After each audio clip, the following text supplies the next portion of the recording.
Fobia social. Para muita gente, isso é um desafio que vai muito, mas muito além de uma simples timidez, sabe? Chega a impactar os estudos, o trabalho, a vida social. Mas a boa notícia é que é um desafio que pode sim ser superado. Vamos entender juntos o que é, como esse mecanismo funciona e, claro, quais são as estratégias mais eficazes para retomar o controle. Ok, vamos começar pelo mais importante. É fundamental separar as coisas. Fobia social não é a mesma coisa que timidez. Timidez é um traço de personalidade, algo comum. Já a fobia social, bom, essa é uma condição que pode ser realmente paralisante. E essa imagem aqui, nossa, ela captura a essência da coisa. É aquela sensação constante de estar debaixo de um holofote, sabe? Onde cada gesto, cada palavra parece que está sendo avaliado e quase sempre de forma negativa pelos outros. Então, tecnicamente, a definição é essa. O ponto-chave aqui é o medo. Um medo intenso e persistente de ser julgado. Não é só um nervosismo, é um pavor que transforma situações do dia a dia, como uma conversa ou uma apresentação, em fontes de uma angústia enorme. E o quão comum isso é? Dá uma olhada nesse número. 16,1%. Esse foi o resultado de um estudo com universitários na Suécia. Ou seja, não é algo raro de jeito nenhum. É um desafio que uma parte bem significativa da população enfrenta. E para ser diagnosticado, existem alguns critérios bem claros. O medo é intenso e quase sempre aparece em situações sociais. Isso leva a pessoa a evitar esses momentos a todo custo. E o mais importante, o medo é totalmente desproporcional ao perigo real da situação. E não é algo passageiro, tem que persistir por pelo menos 6 meses. Agora, vamos entender o mecanismo que mantém essa ansiedade sempre ativa. É como um ciclo vicioso, sabe? Um ciclo bem poderoso, mas que, felizmente, pode ser quebrado. E esse esquema aqui mostra direitinho como funciona. Tudo começa com um gatilho, tipo um convite para uma festa. A ansiedade dispara, com pensamentos negativos e sintomas físicos. O instinto é fugir, evitar a situação. Isso traz um alívio imediato. Só que aí vem a consequência. O cérebro aprende que fugir resolveu o problema. E com isso, da próxima vez, o medo vem ainda mais forte. E como os pesquisadores destacam aqui, a chave para sair desse loop é justamente fazer o oposto de fugir. É quebrar o ciclo. E a forma mais eficaz de fazer isso é através da exposição. Ou seja, enfrentar essas situações temidas de um jeito controlado.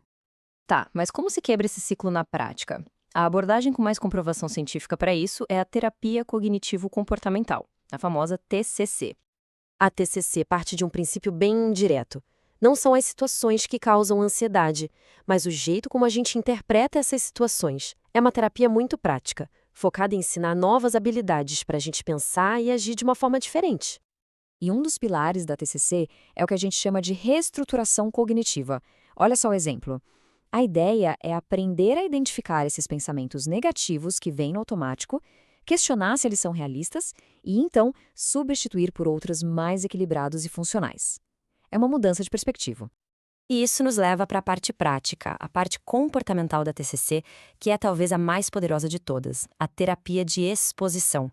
Vamos ver como ela funciona passo a passo. A ideia aqui não é se jogar de cabeça na situação mais aterrorizante de uma vez. De jeito nenhum. O processo é gradual, feito com uma ferramenta chamada hierarquia de exposição. Ou, de um jeito mais fácil, uma escada do medo. Ela organiza os desafios em pequenos degraus, do mais fácil para o mais difícil. Olha só um exemplo prático. A pessoa poderia começar com algo que gera pouca ansiedade, tipo perguntar as horas na rua. Conforme a confiança vai aumentando, ela passa para o próximo degrau. E para o próximo, até chegar no objetivo final. Cada passo que dá certo ensina para o cérebro que a situação não é tão perigosa assim. Para muita gente, o topo dessa escada pode ser exatamente isso aqui, falar em público. Mas o ponto principal é que, com essa abordagem gradual, degrau por degrau, até os medos que parecem gigantescos se tornam alcançáveis. E o legal é que hoje em dia, essas terapias já bem estabelecidas estão sendo aplicadas de formas super inovadoras, o que torna o tratamento mais acessível e até mais eficaz.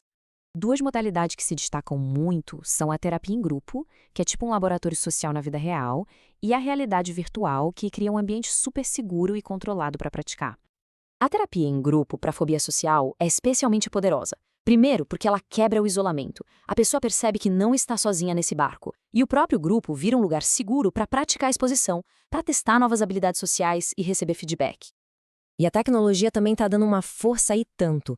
As pesquisas já mostram que a terapia de exposição à realidade virtual, a VRET, é tão eficaz quanto a exposição tradicional, ao vivo.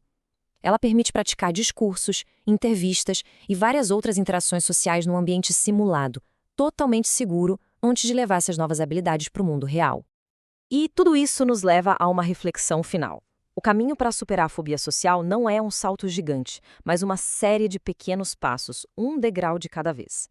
A mudança começa com a decisão de encarar o primeiro degrau, por menor que ele pareça.